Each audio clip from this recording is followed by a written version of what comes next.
إن الحمد لله نحمده ونستعينه ونستغفره ونعوذ بالله من شرور أنفسنا ومن سيئات أعمالنا من يهده الله فلا مضل له ومن يضلل فلا هادي له وأشهد أن لا إله إلا الله وحده لا شريك له وأشهد أن محمدا عبده ورسوله يا أيها الناس اتقوا ربكم الذي خلقكم من نفس واحدة وخلق منها زوجها وبث منهما رجالا كثيرا ونساء واتقوا الله الذي تساءلون به والأرحام إن الله كان عليكم رقيبا يا أيها الذين آمنوا اتقوا الله حق تقاته ولا تموتن إلا وأنتم مسلمون يا أيها الذين آمنوا اتقوا الله وقولوا قولا سديدا يصلح لكم أعمالكم ويغفر لكم ذنوبكم ومن يطع الله ورسوله فقد فاز فوزا عظيما أما بعد فإن خير الحديث كتاب الله وخير الهدي هدي محمد صلى الله عليه وسلم وشر الأمور محدثاتها وكل محدثة بدعة وكل بدعة ضلالة وكل ضلالة في النار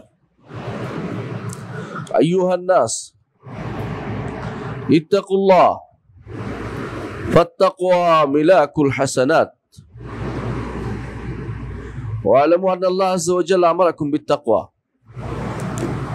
والتقوى وصية الأولين والآخرين والنبي صلى الله عليه وسلم عندما كان يوجه جيشا أو سرية كان يوصي قائده بتقوى الله في السر والعلن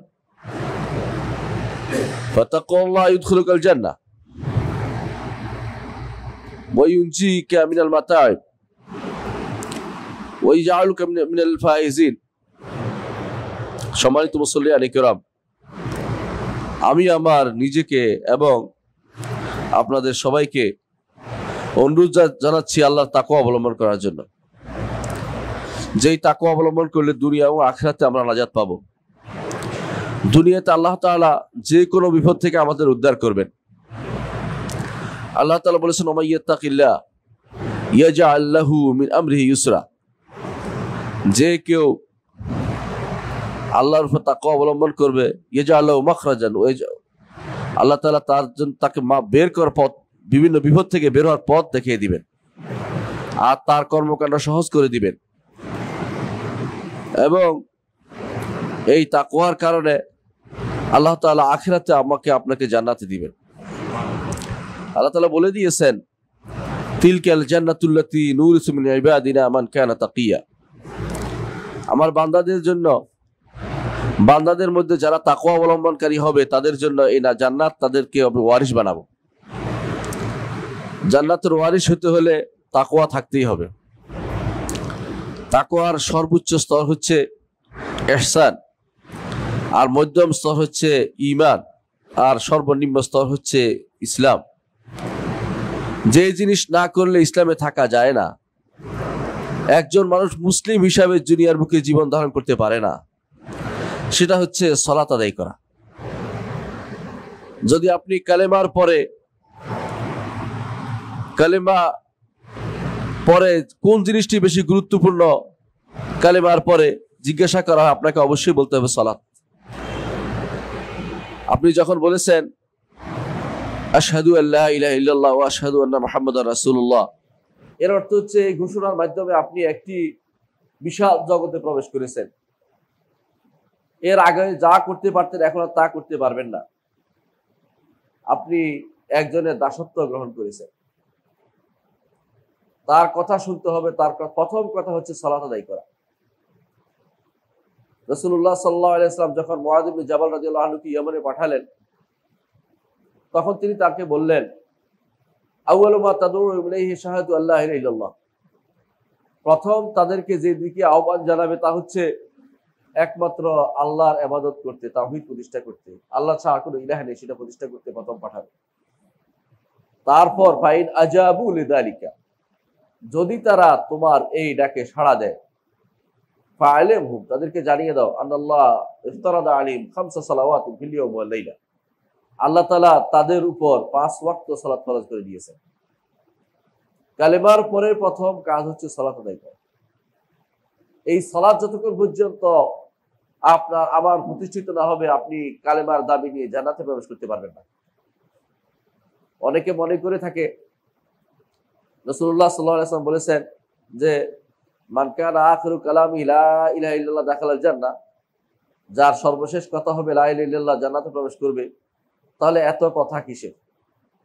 এটা মুরজিয়াদের কাজ, এটা মুরজিয়ারা বলে থাকে, ইমানদার এটা বলে না। কারণ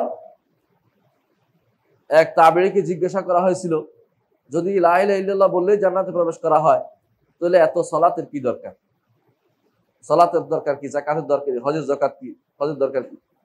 তিনি বলেছেন, নিঃসন্দেহে লা ইলাহা ইল্লাল্লাহ বললে জান্নাতের চাবি পাওয়া যাবে, কিন্তু যেই চাবির কোনো দাঁত নাই, সেই চাবি কোনো দরজা খুলে না।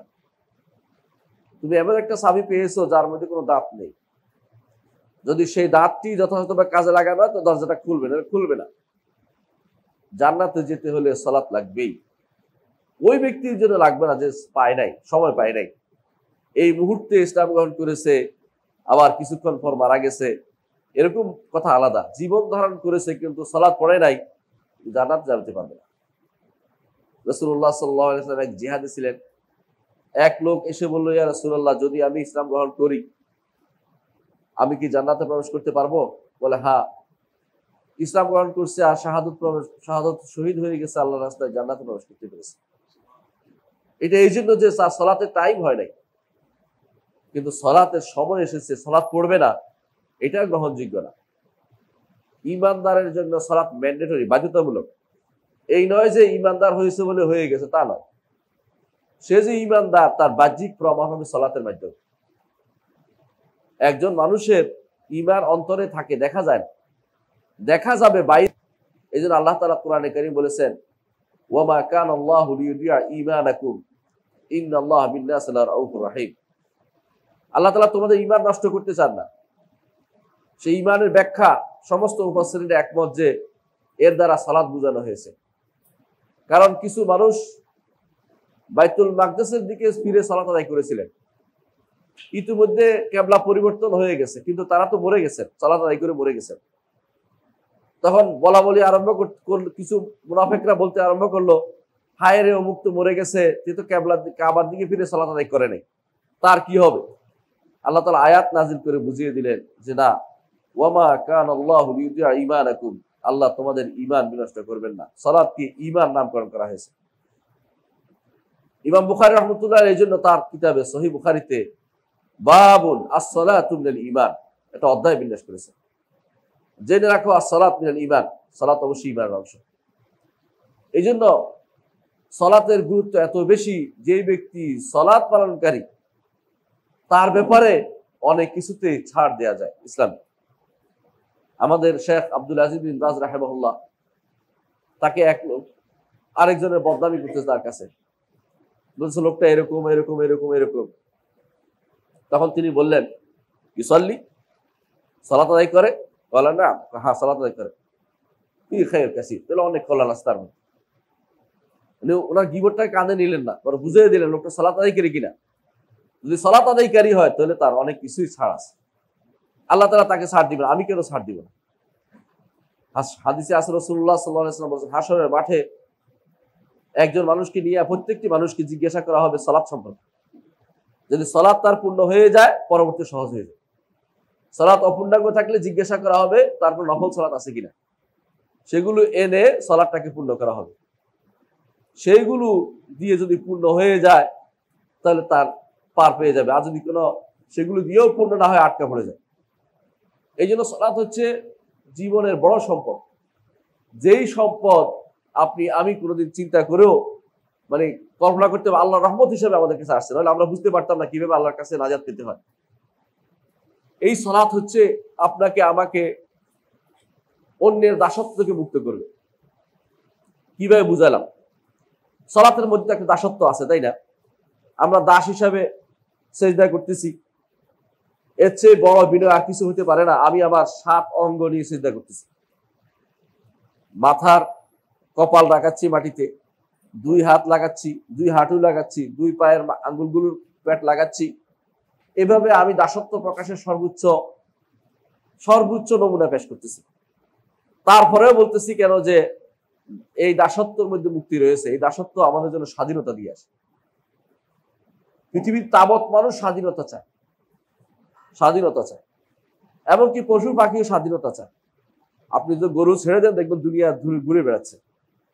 পাখি ছেড়ে দিলে সে দুনিয়ার সব জায়গায় চলে যায়। হ্যাঁ, যদি দাসত্ব করতে করতে কারো অভ্যাস খারাপ হয়ে যায়, সে কিন্তু কোথাও যায় না, সে আবার ঘুরে থেকে যায়।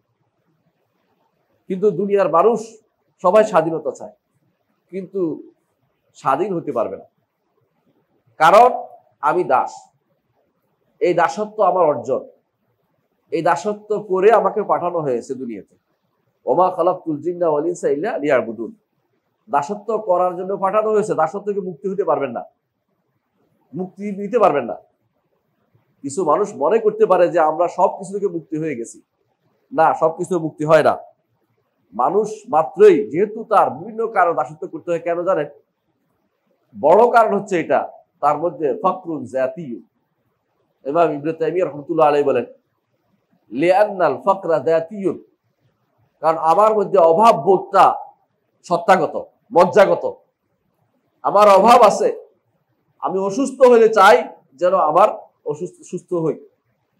আমার অভাব থাকলে আমি কারো কাছ থেকে চাই টাকা নিয়ে যেন আমি অভাব দূর করি।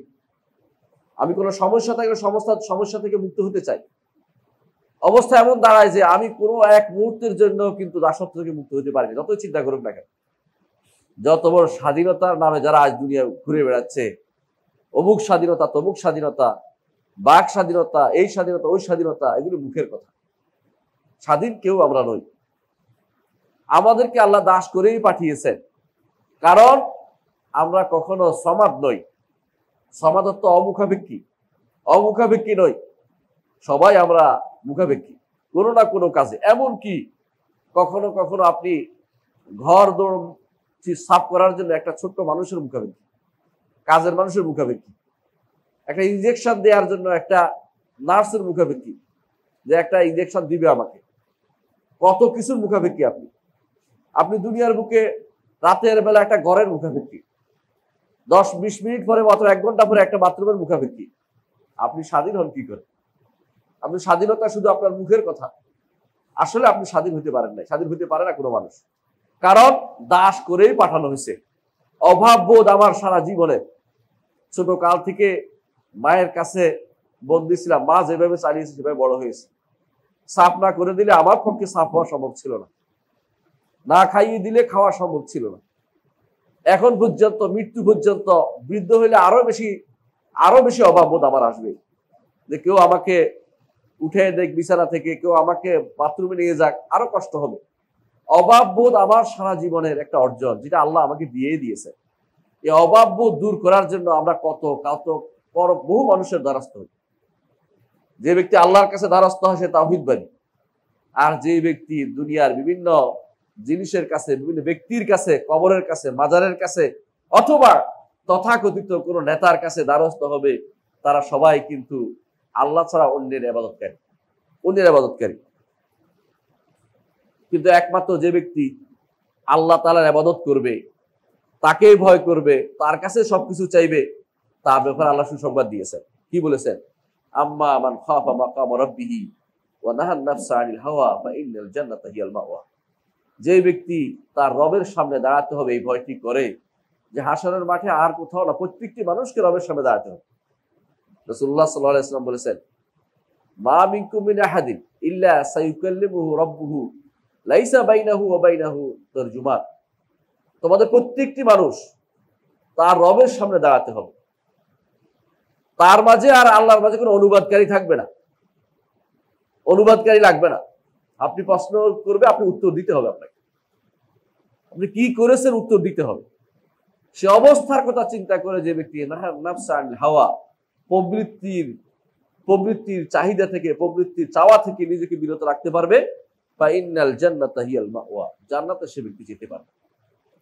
জান্নাতে যাওয়ার জন্য বিশাল জিনিস, সার্বক্ষণিক আল্লাহ তাআলার কথা মনে রাখতে হবে। এটার নামই মুরাকাবা। মূলত বিশ্বাবেলা যে মুরাকাবার কথা বলে সেটা কিছুই না, এটাই মুরাকাবা।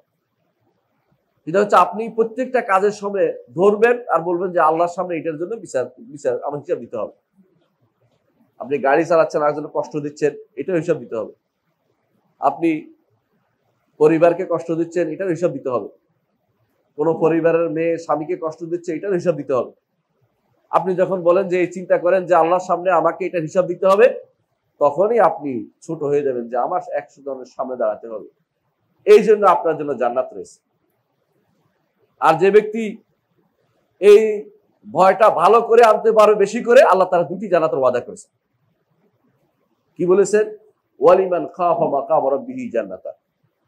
যে ব্যক্তি ভয় করবে যে রবের সামনে সে দাঁড়াবে, তার জন্য 2টি জান্নাত রয়েছে। সুবহানাল্লাহ। এই জিনিসটা থাকলে দুনিয়ার বুকে মানুষ অন্যায় করতে পারতো না। চোর চিন্তা করতো যে আমার এটা হিসাব দিয়ে করতে হবে। দুনিয়ার মানুষ একে অপরকে যেভাবে ঠকাচ্ছে আজ, বিক্রেতা ক্রেতা বিভিন্ন নাম দিয়ে, অমুক MLM ইবেলি কত কিছু নাম আজ বের হয়েছে, ISP বিভিন্ন নাম, তার জানি না কতজন নাম বের হয়েছে। সবই কিন্তু মানুষ ঠকানোর বুদ্ধি। তাকে সে যদি চিন্তা করতো যে এর মাধ্যমে আমি একদিন আল্লাহর সামনে কিন্তু দাঁড়িয়ে জবাবদিহি করতে হবে, কত লক্ষ লক্ষ মানুষের সম্পদ নষ্ট করছি, তাহলে কিন্তু তার এই অবস্থা হতো না। তাদের অনেকাংশই আখিরাত সম্পর্কে গাফিল। আল্লাহর সামনে দাঁড়াতে হবে এই চিন্তা তাদের মাথায় নেই। এই যে দাসত্ব, একমাত্র আল্লাহর দাসত্ব, যে প্রতিটা মুহূর্ত আমি আল্লাহর কথা চিন্তা করবো, এটাই দাসত্ব। এই দাসত্ব ইজ্জতের, এই দাসত্ব সম্মানের, এই দাসত্বকারী সবচেয়ে বড় সম্মান পায়। রাসূলুল্লাহ সাল্লাল্লাহু আলাইহি ওয়াসাল্লাম এই দাসত্বকে মর্যাদাবান করেছেন নিজে দাস হয়ে। তিনি নিজে দাস হয়েছেন। জিবরিল আমিন এসেছেন তার কাছে, এসে বললেন আল্লাহ তাআলা আপনাকে 2টি অপশন দিচ্ছেন, কোনটা গ্রহণ করবেন? রাজা হবেন আর রাসূল হবেন, না দাস হবেন ও রাসূল হবেন? কোনটা হবে? দাস ও রাসূল, রাজা ও রাসূল, কোনটা নেবেন? রাসূল ঠিক আছে। আপনি কি দাস হবেন আর রাসূল হবেন, না রাজা হবেন না রাসূল হবেন? তো জিবরিল আমিন তো তিনি তো আমানতদার, তিনি কি রাসূল কি করবেন রাসূল নিজেই বুঝে পাচ্ছেন না কোনটা নেবেন। জিবরিলের দিকে তাকালেন, জিবরিল মাথা নিচু করলেন, বলে আপনি বিনয়ী হন, রাজা হওয়ার দরকার নেই, আপনি দাস হন। রাসূলুল্লাহ সাল্লাল্লাহু আলাইহি ওয়াসাল্লাম বলেন বাল আবদান রাসূলান, আমি দাস হব এবং রাসূল হব। আল্লাহ তাআলা সেটা পছন্দ করেছেন। এই দাসত্ব ইজ্জতের দাসত্ব। আল্লাহর জন্য একটি সিজদা দেয়া কত বড় সম্মানের, যা আপনি বুঝতে পারবেন। সেদিন বুঝতে পারবেন যেদিন এটার মর্যাদা আপনি আল্লাহর কাছে পাবেন। এই মর্যাদা অসাধারণ মর্যাদা। ওই ব্যক্তি বুঝে যে ব্যক্তি দাসত্ব সিজদার মধ্যে আনন্দ পায়, আমার রবের জন্য একটা সিজদা করতে পেরেছি, এই দাসত্ব মর্যাদা। এই জন্য আল্লাহ তাআলা তাকে, তার নবীকে কোরআনে কারীমে বিভিন্ন জায়গাতে দাস হিসেবে সম্বোধন করেছেন। বলেছেন ওয়া ইন কুনতুম ফি রাইবিন মিম্মা নাযালনা আলা আবদিনা, আমার দাসের উপর যা নাজিল করেছে এবারে তোমাদের কি সন্দেহ হয়? কি বলছে? আমার দাসের উপরে। দাসত্ব কার? আল্লাহর দাসত্ব নবীর উপরে, নিজে নবীকে দাস হিসেবে বলছেন। আরো বলেছেন ওয়া ইন্নাহু লাম্মা কামা আব্দুল্লাহ ইয়াদুহু কাদু ইয়াকুনুনা আলাইহি লিবাদা, আল্লাহর দাস যখন সালাতে দাঁড়ায়, জিনরা তখন চতুর্দিক থেকে তার উপর হুমড়ি খেয়ে পড়ে, কি শোনার জন্য, কি বলতে শোনার জন্য। রাসূল নিজেকে দাস হিসেবে পেশ করেছেন এবং বলেছেন আমরা বলতে ওয়া আশহাদু আন্না মুহাম্মাদান আবদুহু ওয়া রাসূল। আবদ আগে, তিনি দাস, তারপর রাসূল, তার দাস তিনি। এটা তিনি বাছাই করে নিয়েছেন। আল্লাহ তাআলা পছন্দ করেছেন, সবচেয়ে সর্বোচ্চ জায়গায় নেওয়ার সময় তাকে দাস হিসেবে ঘোষণা করেছেন। নিয়ে গেছেন তখন মেরাজে নেয়ার সে আয়াতে আল্লাহ তাআলা বলছেন সুবহানাল্লাযী আসরা বিআবদিহি লাইলাম মিনাল মাসজিদিল হারাম ইলাল মাসজিদিল আকসা আল্লাযী বারাকনা হাওলা। ওই আল্লাহর পবিত্রতা ঘোষণা করছি যিনি তার দাসকে নিয়ে সফর করিয়েছেন রাতের বেলায় বাইতুল্লাহ থেকে বাইতুল মাকদিস পর্যন্ত। এরপরে যেখানে আল্লাহ ইচ্ছা সেখানে নিয়ে গেছেন, কিন্তু শুরু করেছেন দাসকে তিনি সফর করিয়েছেন। দাসত্বের এত মর্যাদা তিনি উল্লেখ করেছেন। দুনিয়ার বুকে যে মানুষটি দাসত্ব করবে তার মর্যাদা আল্লাহ উল্লেখ করেছেন। ওয়া ইবাদুর রহমানিল্লাযীনা ইয়ামশুনা আলাল আরদি হাওলা, রহমানের বান্দারা, রহমানের দাসরা। আমরা যখন বন্দা বলি তখন অনেকে মনে কি জানি বললো, দাস বললে বুঝবেন দাস কাকে বলে। দাস হচ্ছে ওই ব্যক্তি যাকে কখনো আপনি দেখেননি, কিন্তু আগেকার দিনে সেটা ছিল। দাসের নিজস্ব কোনো মর্যাদা থাকে না, মনিব যা বলে তাই করতে হয় তাকে, নিজস্ব নো করার কোনো ক্ষমতা থাকে না। এরও দাস। আপনি আল্লাহর ইবাদত করবেন না এটা হতে পারে না, একজনের ইবাদত করুন। আল্লাহ তাআলা কোরআনে কারীমের জন্য বলেছেন, দরাবাল্লাহু মাসালান রাজুলান ফি শুরাকা মুতাশাকিসুনা ওয়া রাজুলান সালামান লিরাজুল হাল ইস্তাওয়ায়ানি মাসালা। আল্লাহ তাআলা বলছেন একজন মানুষের অনেক মনিব। ধরেন আপনার একজন দাস আছে, তার আপনি আরো 10 জন আছে, 10 জনের কথা শুনতে হয়, আরেকজনের শুধু একজনের কথা শুনতে হয়। আল্লাহ বলছে হাল ইস্তাওয়ায়ানি মাসালা, দুজন কি সমান? কখনো সমান না। সবার অভাব আপনি পূরণ, সবার হুকুম আপনি মানতে পারবেন না, সবাইকে খুশি করতে পারবেন না, কিন্তু একজনকে খুশি করতে পারবেন, তিনি হচ্ছে রব্বুল আলামিন। যাকে খুশি করলে দুনিয়ার সবাইকে তিনি খুশি করে দিবেন, তার দাসত্ব করা উচিত, ঠিক না? আর দুনিয়ার সবাইকে খুশি করলে কিন্তু আল্লাহকে খুশি করতে পারবেন। এই জন্য আল্লাহকে খুশি করলে একজনের দাসত্ব হয়, ওই দাসত্ব সম্মানের দাসত্ব। এই দাসত্ব যে ব্যক্তি করবে সেই ব্যক্তি দুনিয়া ও আখিরাতে সমস্ত কাজে সফল হবে। আল্লাহকে খুশি করার জন্য সাহাবায়ে কেরাম হিজরত করেছেন, মক্কা ত্যাগ করেছেন, সম্পদ ছেড়ে দিয়েছেন, কাপড় ছেড়ে দিয়েছেন, কিছু চাননি, পিছনের দিকে তাকাননি, আল্লাহকে খুশি করার জন্য। আল্লাহ তাআলা তাদেরকে খুশি করে দিয়ে জান্নাত দিবেন, যে জান্নাত আরদুহাস সামাওয়াতু ওয়াল আরদ, আসমান জমিন তার প্রশস্ত, অর্থাৎ বড় বুঝানোর জন্য। কারণ সর্বশেষ যে জান্নাতে যাবে, আসমান জমিনের মতো পৃথিবীর মতো 10টা জান্নাত পাবে। এক একটা গাছ 100 বছরেও আপনার চলা শেষ হবে না, 100 বছর চললেও শেষ হবে না গাছের ছায়া। 100 বছর এত বড় গাছ আপনার কল্পনায় আসে নাই, কিন্তু আল্লাহ তাআলা ঠিকই আপনার জন্য গাছগুলি রচনা নিজ হাতে, হাদিসে আছে গারাসা, নিজ হাতে তিনি জান্নাতুল আদনের গাছ রোপণ করেছেন ঈমানদারদের জন্য, সম্মান করার জন্য ঈমানদারদেরকে। এই কিছুদিনের দাসত্ব একজনের জন্য আপনাকে করতে হবে, তিনি হচ্ছেন রব্বুল আলামিন। এই দাসত্বের কারণে আপনি অন্য সমস্ত দাসত্ব থেকে মুক্তি থাকতে পারবেন। অন্য সমস্ত কি শয়তানের দাসত্ব আছে। কোরআনে কারীমে আল্লাহ তাআলা বলছেন, লা তা'বুদুশ শাইতান ইন্নাহু লাকুম আদুউম মুবিন।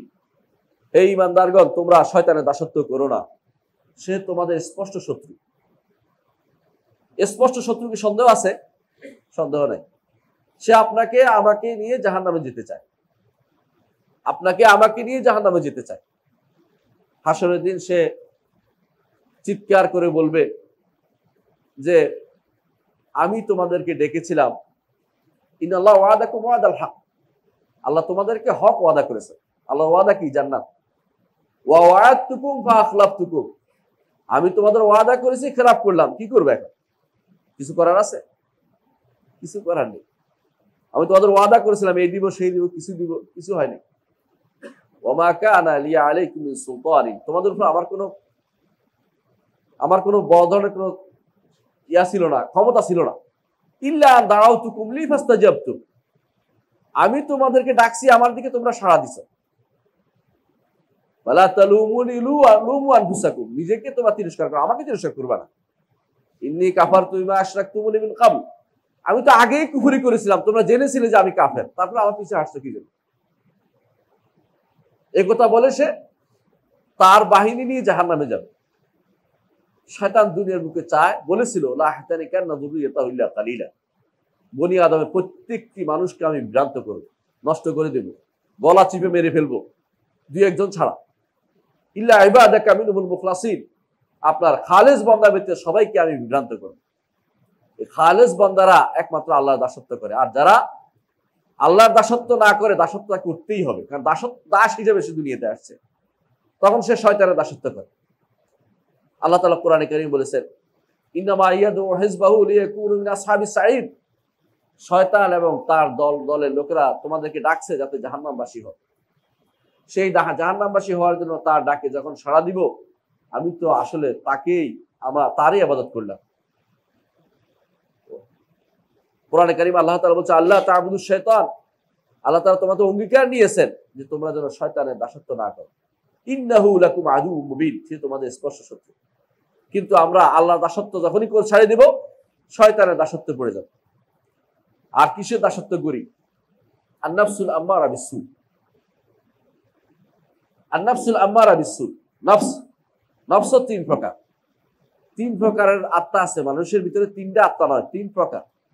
একই আত্মা তিন রকম বেশ ধারণ করে। আপনার যে আত্মাটা সবসময় আপনাকে খারাপের দিকে নিয়ে যায়। কেন? যদি খারাপের সমস্যা একবার নষ্ট হয়ে যায়, তখন আর ভালো চোখে দেখে না, সে খারাপটাই দেখে সবসময়। এইটার নাম হচ্ছে নফসুল আম্মারা বিসসু। এটা আপনাকে মনে করে এটা করো, ওইটা করো, খারাপটা করো, গান শুনো, ওইটা দেখো, পর্নোগ্রাফি দেখো, বিভিন্ন জিনিস আপনাকে সারাক্ষণ ব্যতিব্যস্ত করে রাখবে। 5 মিনিট সময় পাইলে আগেকার দিনে মানুষ সুবহানাল্লাহ আলহামদুলিল্লাহ পড়তো। এখন 5 মিনিট সময় পাইলে আপনি এখন কোথায় ঢুকেন? ফেসবুকে। এই 5 মিনিট ফেসবুকে দেখে কি হয়েছে? কিছু হয়নি, শুধু আপনাকে বিভ্রান্ত করছে, আপনি সময় নষ্ট করতেছেন।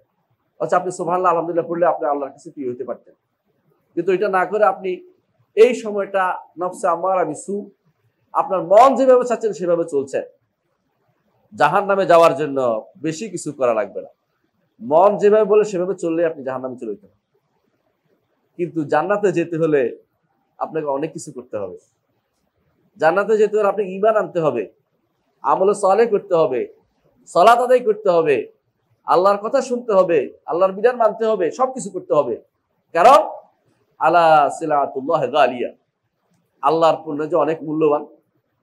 মূল্যবান জিনিস পেতে হলে কিছু শ্রম দিতে হয়, সময় ব্যয় করতে হয়। দুনিয়ার বুকে মানুষ যখন ডিগ্রি অর্জন করে, সে এখন সব বাদ দিয়ে ডিগ্রির জন্য পাগল হয়ে যায়, যে এটা করতেই হবে আমাকে। কোনো একটা কিছু এম নিলে এটা করার জন্য ব্যস্ত হয়ে পড়ে। কেন? এরপরে যেটা আছে এটা খুব সুস্বাদু। ঠিক জান্নাত যেহেতু সবচেয়ে বড় দামি জিনিস, সেটা পাওয়ার জন্য আপনার আমার কিছু শ্রম ব্যয় করতেই। দুনিয়ার সংকীর্ণ জীবনে আপনাকে যদি আল্লাহর পথে চলতে পারি, আমরা নফসে আম্মারা বিসসুর কথার বাইরে চলতে পারি, যেই নফস আমাকে খারাপের দিকে নিয়ে যায়, সেই নফসের বাইরে যেতে পারি, তাহলে অবশ্যই আমার জন্য জান্নাত রয়েছে। ওয়া নাহান নাফসা আনিল হাওয়া ফা ইন্নাল জান্নাতা হিয়াল মাওয়া। যদি সে প্রবৃত্তি, আকর্ষণ থেকে নিজেকে বিরত রাখতে পারে, জান্নাত তার জন্য ঠিকানা হিসেবে আল্লাহ তাআলা নির্ধারণ করে দিয়েছে। তো নফসে আম্মারা এটাও আপনাকে, এটার দাসত্ব করে মানুষ। এটার দাসত্ব করে কিভাবে দেখেন? আশ্চর্য হবেন, অনেকে এটা দাসত্ব এইভাবে করে, খেলাধুলার দিকে তার মন এত বেশি, সালাতের কোনো গুরুত্ব নাই। সে তো নফসে আম্মারা বিসসু দাসত্ব করতেছে। সে মেয়েরা, যে সমস্ত মেয়ে রাস্তায় রাস্তায় ঘুরে বেড়ায়, বাজারে বাজারে ঘুরে বেড়ায়, বিভিন্ন জায়গায় ঘুরে বেড়ায়, তারা কিন্তু নফসে আম্মারা বিসসু দাসত্ব করতেছে, খারাপ আত্মার দাসত্ব করে যাচ্ছে। তাকে বলছে মন ওখানে চল, ওখানে চলে গেল।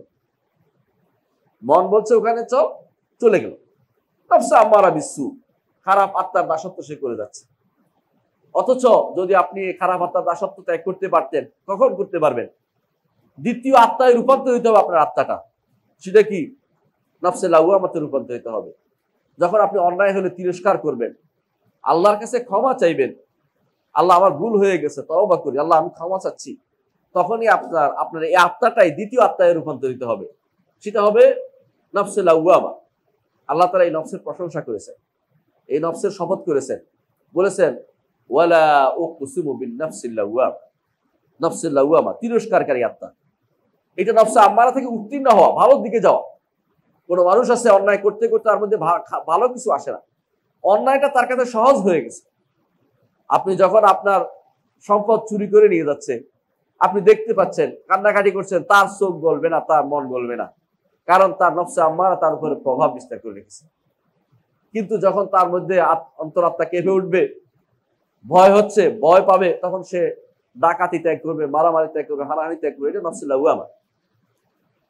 যখন তিরস্কার করতে করতে একটা পর্যায়ে আসে, তখন নফসে মুতমাইন্না হয়ে যায়, তখন খারাপের দিকে পা বাড়াতে পারে না, খারাপের দিকে পা বাড়াতে পারে না। আল্লাহর যেটা সন্তুষ্টি, সেটার দিকে শুধুমাত্র সে যেতে পারে। যাতে আল্লাহ সন্তুষ্টির এদিকে সে পাই যায় না, হাতই চলে না, চিন্তাও চলে না, চোখও যায় না। এটার নাম হচ্ছে নফসুল মুতমাইন্না, সন্তুষ্ট চিত্ত আত্মা, এটার নাম। এই সন্তুষ্ট চিত্ত আত্মা হলে রাসূলুল্লাহ সাল্লাল্লাহু আলাইহি ওয়াসাল্লাম বলেছেন যেটার কথা, যে আমি তার চোখ হয়ে যায় যা দিয়ে সে দেখে, অর্থাৎ আল্লাহর নির্দেশ মোতাবেক ছাড়া কিছু দেখে না। আমি তার হাত হয়ে যায় যা দিয়ে সে ধরে, এর অর্থ আল্লাহ হয়ে যায় না, আল্লাহর নির্দেশ যেটা হাত দিয়ে ধরতে বলছে ওইটাই সে ধরে।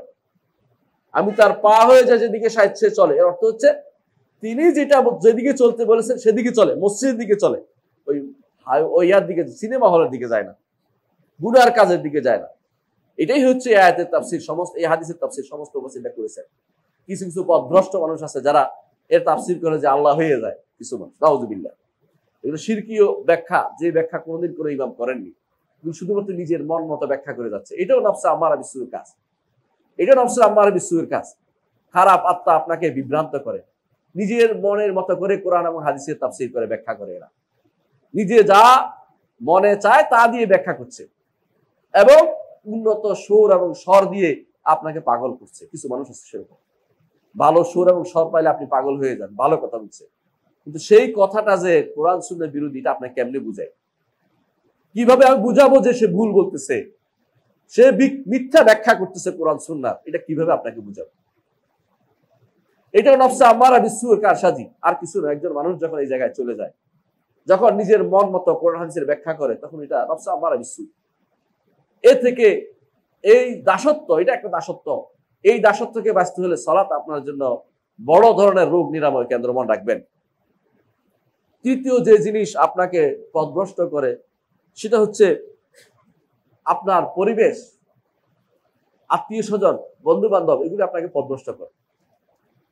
এদেরও ইবাদত করেন। কেমনে ইবাদত করেন জানেন? এরা যা বলে তাই আপনি শুনেন। এমনকি পিতার কথাও শুনে কেউ কেউ, পিতা যা বলছে তাই। ইন্না ওয়াজাদনা আবানা আলা উম্মাতিন ওয়া ইন্না আলা আতারি মুক্তাদুন। আমরা আমাদের পিতা মাতাকে ভেবে পেয়েছি, সেভাবে চলবো। আমার পিতা মাতা এত বছর পর্যন্ত সিন্নি দিছে অমুক দরগায়, আমি দিব না। এত বছর পর্যন্ত তিনি এরকম ওর জবে গরু জবে করছে, আমি করবো না। এত বছর পর্যন্ত তিনি এই করছে, মিলাদ করছে, আমি করবো না। বাস, এইটা হচ্ছে পিতা মাতার ইবাদত, পিতা মাতার নির্দেশে, আর কিছু না।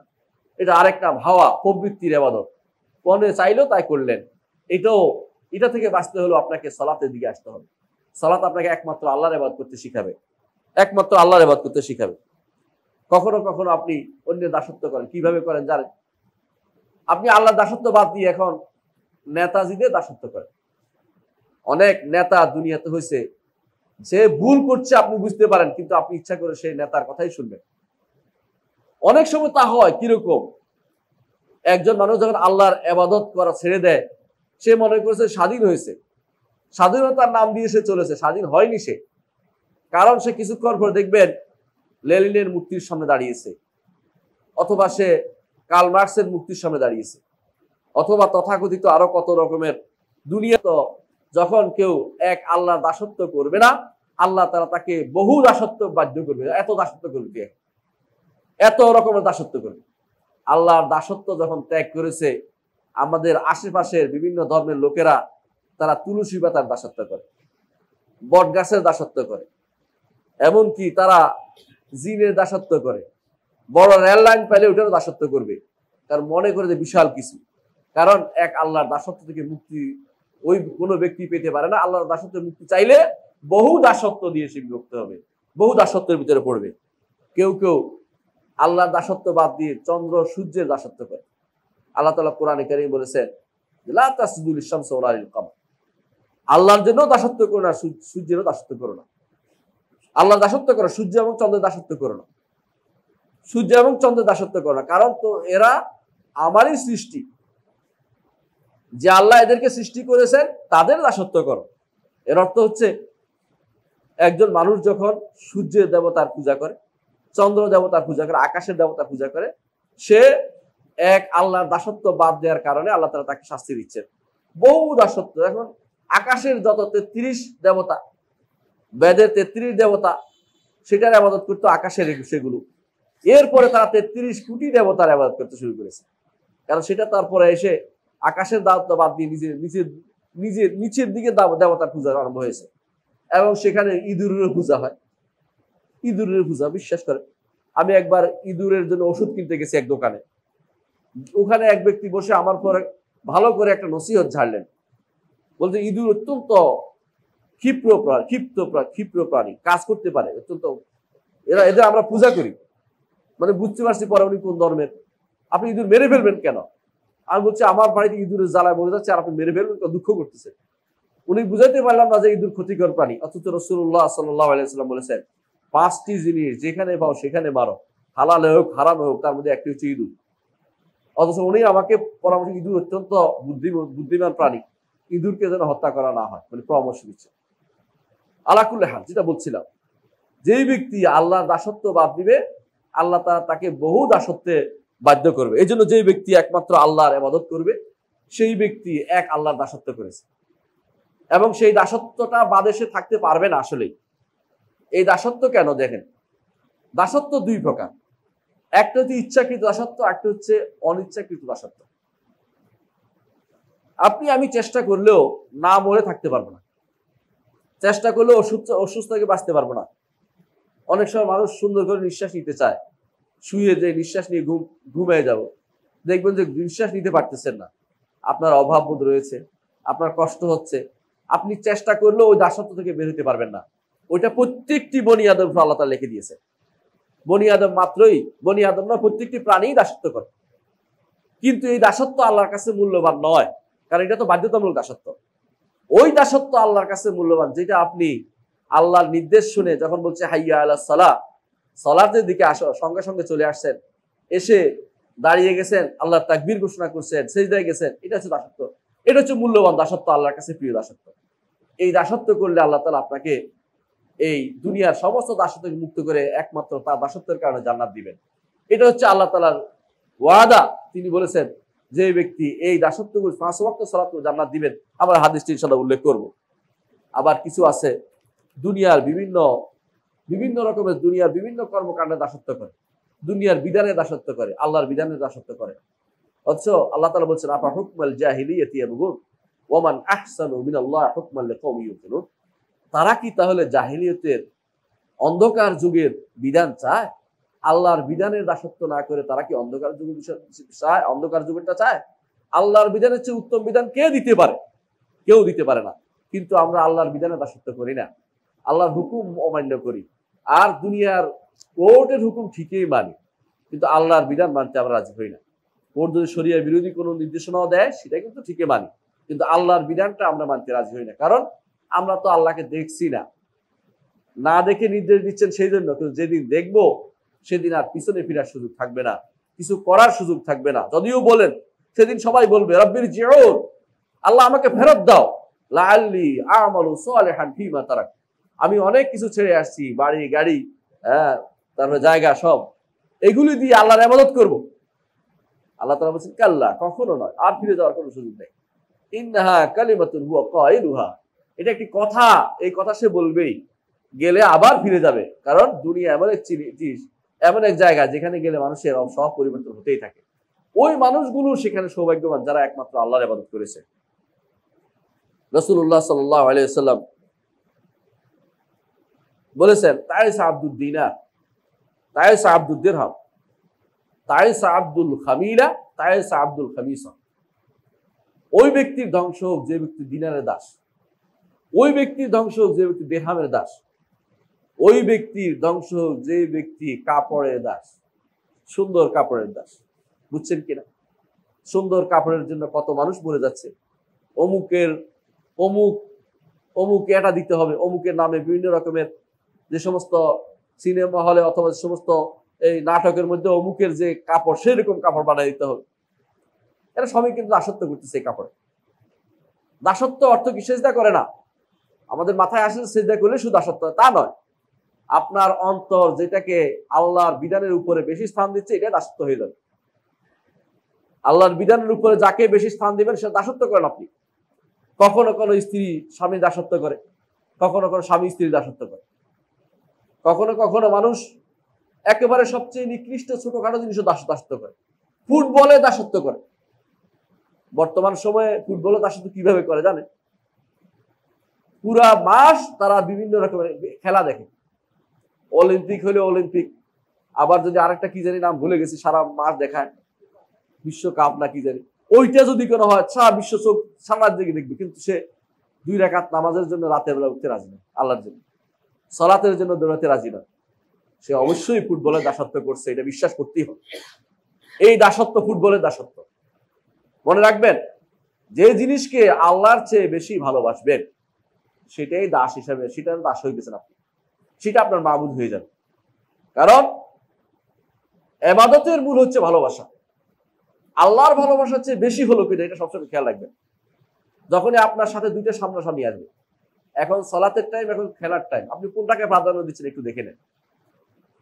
হ্যাঁ, মনে মনে অপরাধ বোধ আছে, তখন কবিরা গুনাহ থাকবে।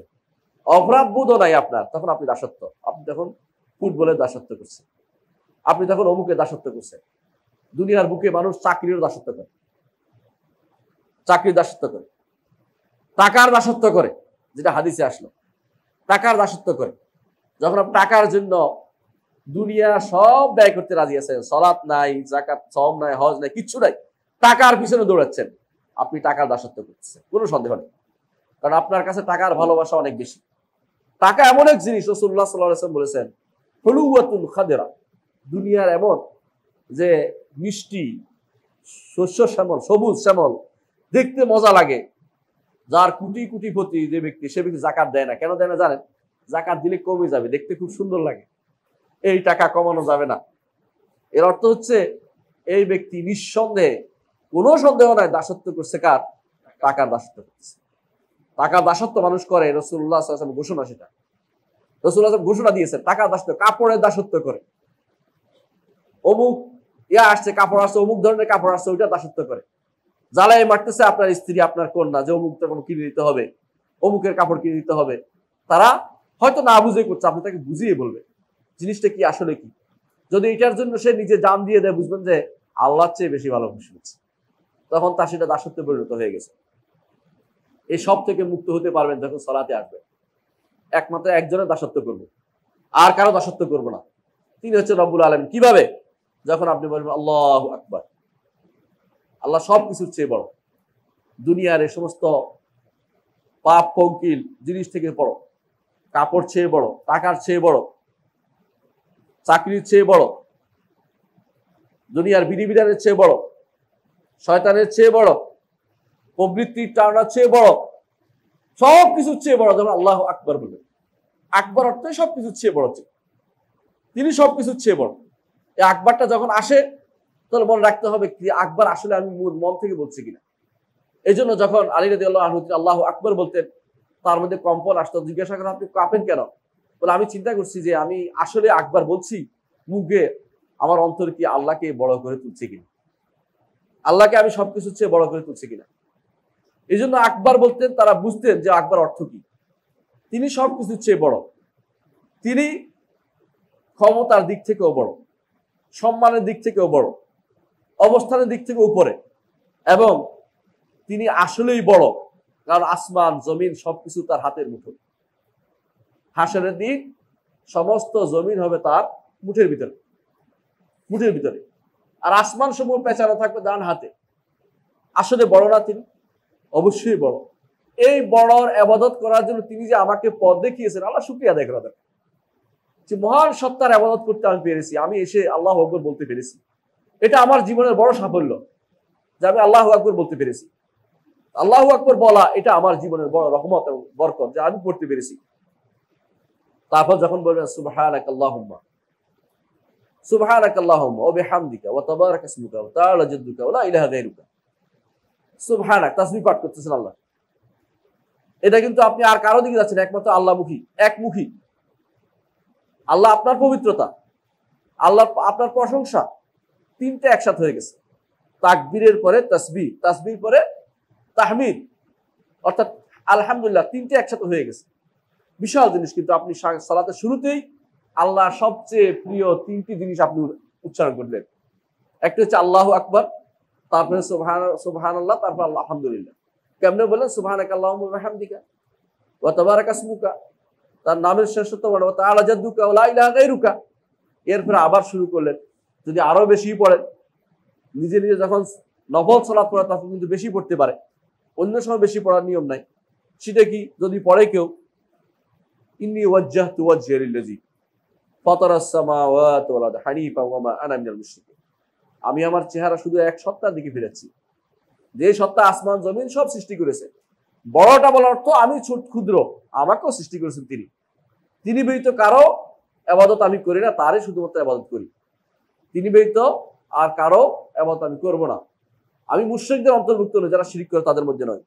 এরপর দোয়া করছে আল্লাহ বা'id বাইনি ওয়া বাইনা খাতায়ায়া কামা বা'আদতা বাইনাল মাশরিক ওয়াল মাগরিব, এই দোয়া করছেন। আবার শুরু করছেন আলহামদুলিল্লাহ রাব্বিল আলামিন, আবার প্রশংসা করছেন আল্লাহ, প্রশংসা শুরু করে দিলেন। এভাবে আবার আল্লাহু আকবার বললেন, তাকবীর দিলেন, আবার বললেন সুবহান রাব্বিয়াল আলা, পবিত্র ঘোষণা করলেন আল্লাহ। আবার যখন তাকবীর দিলেন, আবার গেলেন সামি আল্লাহ, আবার বললেন সামি আল্লাহু লিমান হামিদা, প্রশংসা যখন আল্লাহ তাকে শুনেছে। নিঃসন্দেহে আল্লাহ প্রত্যেকটি মানুষের কথা শুনে। একসাথে কোটি কোটি মানুষ আল্লাহর ইবাদত করলে আল্লাহ শুনতে কোনো কষ্ট হয় না।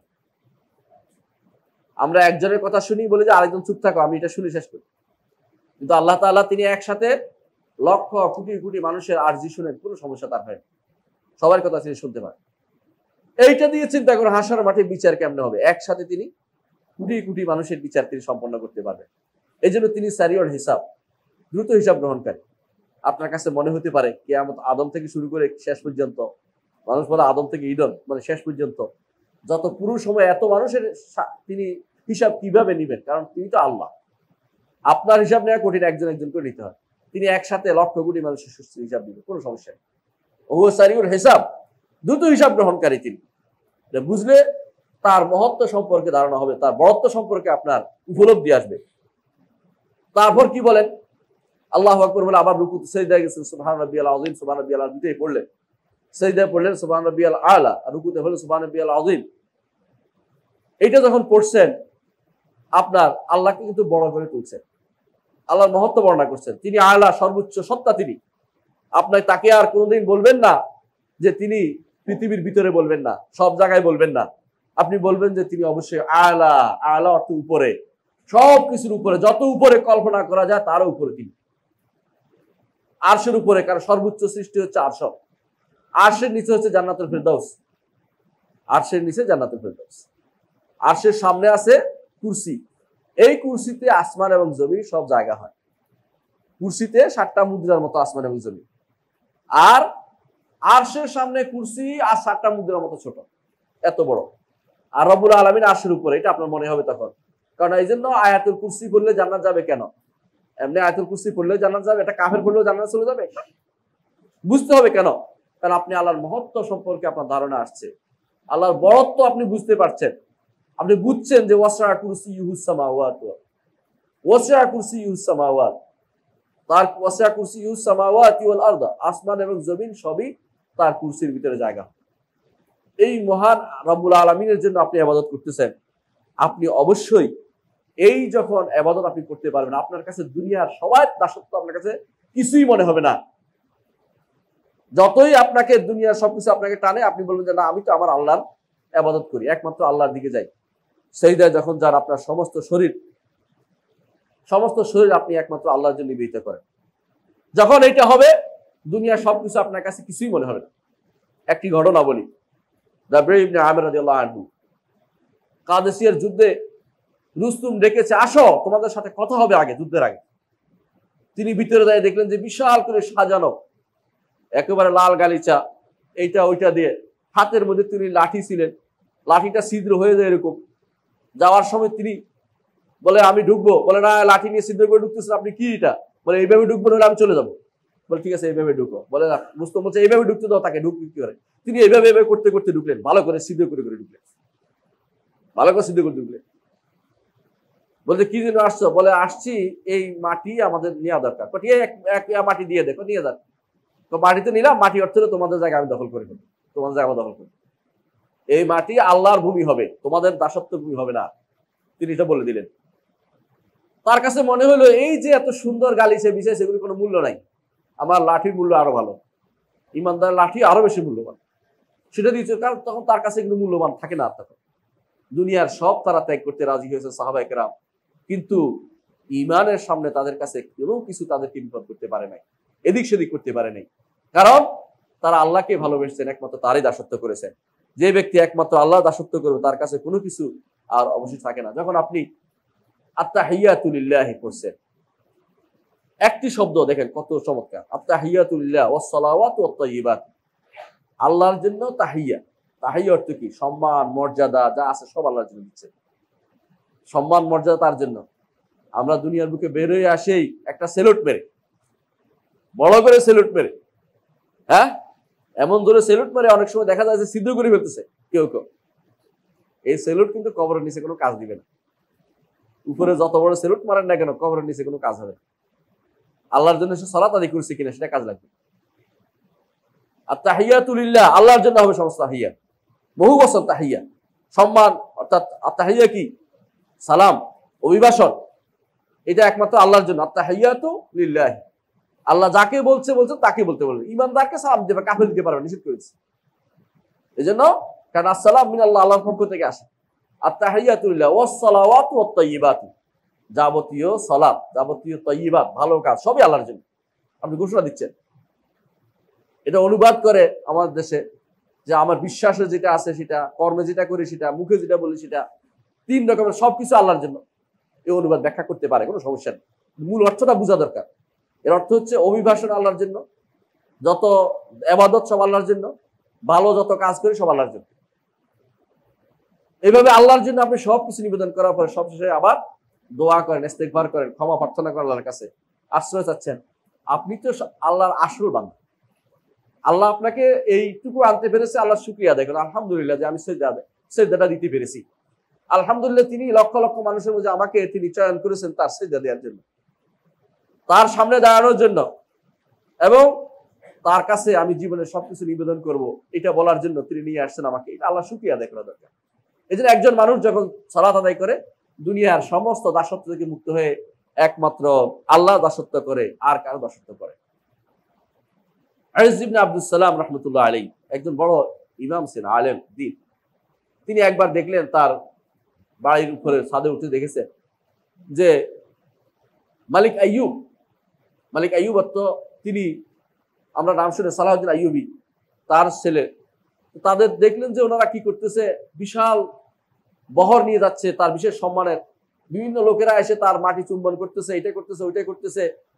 তিনি সেখান থেকে ডাক দিলেন, মালিক আইয়ুব, আল্লাহকে ভয় করো। মালিক আইয়ুব বললেন যে আমি তো খারাপ কিছু করছি না। বলে, কি কিছু করছো না? তোমার দেশে মদ খাওয়ার লাইসেন্স দিছো না, তুমি মদ খাচ্ছে না? বলে, আমি জানি না। বলে, না জানলে আমার কাছ থেকে শোনো, অমুক অমুক জায়গাতে মদ খাওয়া হচ্ছে, তুমি কি সেটা আল্লাহকে ভয় করো না? সেটা আল্লাহ জিজ্ঞাসা করলে কি জবাব দিবে? তিনি ঘোষণা দিলেন যে আজকে সমস্ত আনন্দ অনুষ্ঠান বন্ধ করো, আমি সেটা নিষেধ করতেছি, এটা যেন করো।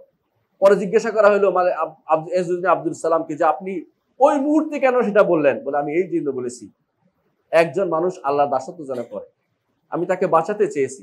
তার মধ্যে অহংকার এসে যাবে, আমি তাকে বাঁচাতে চেষ্টা করেছি, যাতে সে এই অহংকারের মধ্যে, আমার মনে হলো সে যেভাবে মানুষ চতুর্দিক থেকে আসছে তার সম্মান জানানোর জন্য, যে সিজদা করে না বসে, তাকে না আবার সিজদা করে বসে আনন্দের আতিশয্যে, এই জন্য তাকে সেখানে থামিয়ে দেওয়া দরকার ছিল, তাকে থামিয়ে দিল।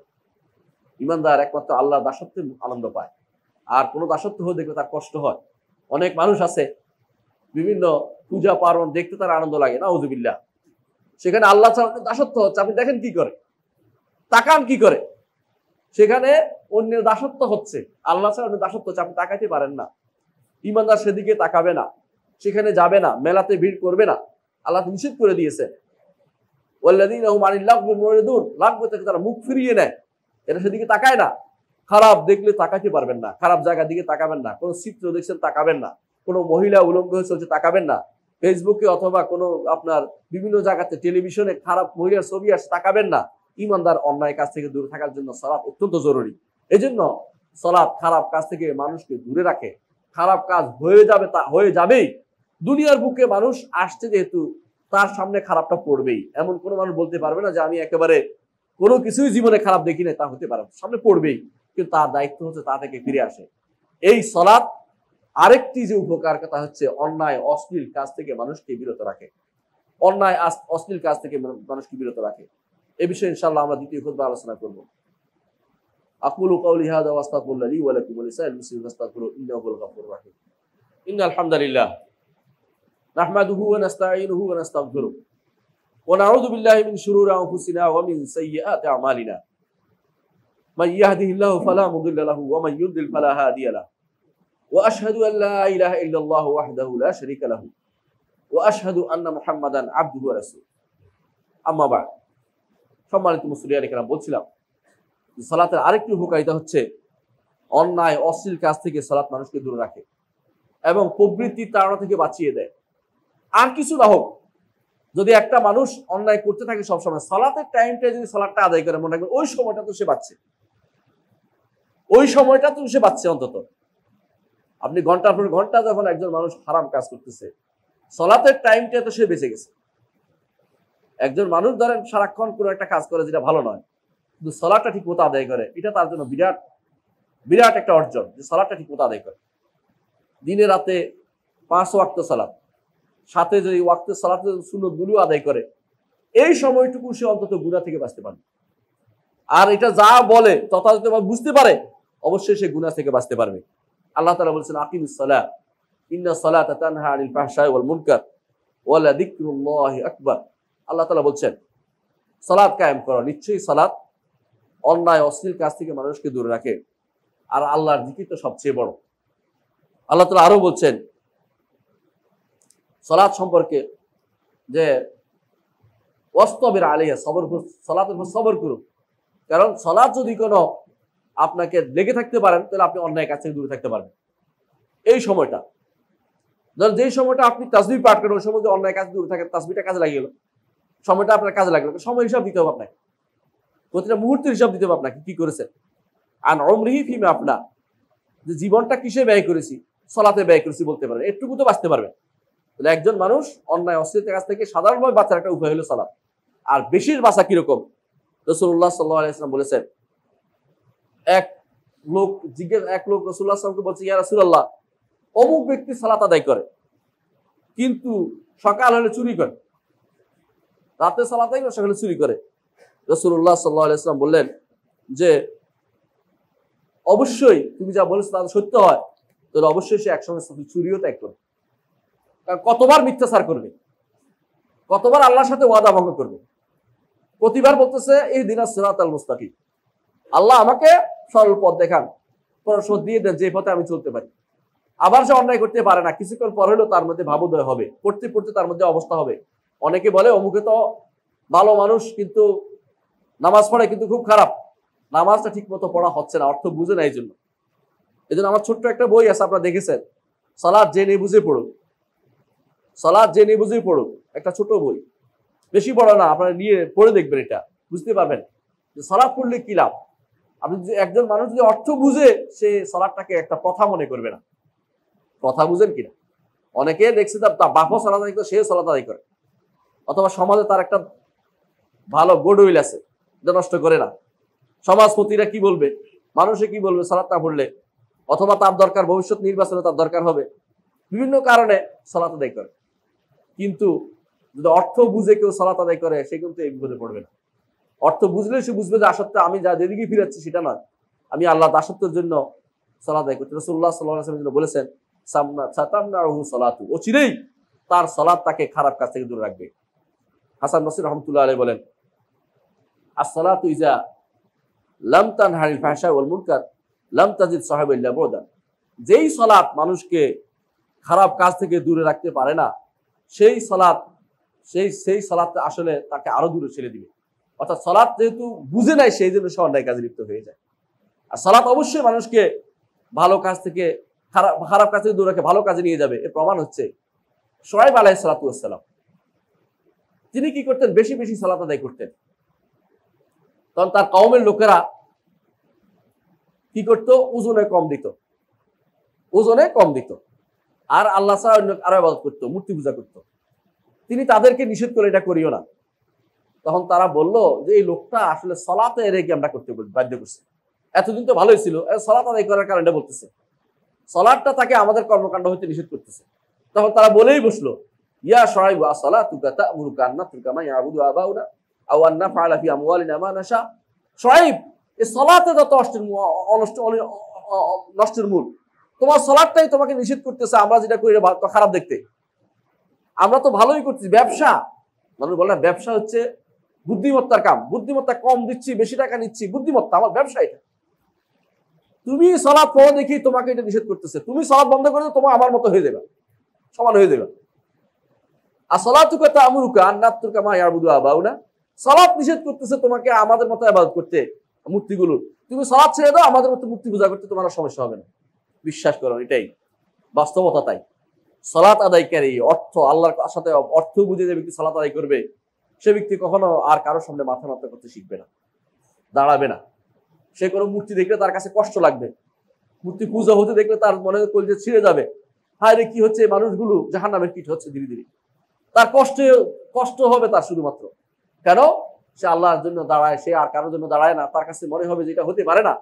শুআয়ব আলাইহিস সালাতু ওয়াস সালাম তাদেরকে নিষেধ করেছেন দুনিয়ার কাজও একমাত্র আল্লাহর ইবাদত করতে। কিছু মানুষ আছে বলে যে মসজিদে গেলে আল্লাহর ইবাদত করব, দুনিয়ার কাজে আমি যা ইচ্ছে তা করবো, তা কিন্তু ইসলাম বলে না। এরকম তথাকথিত সেকুলারিজম ইসলামে নেই। বুঝতে পারবেন যে এটা নাই ইসলামে।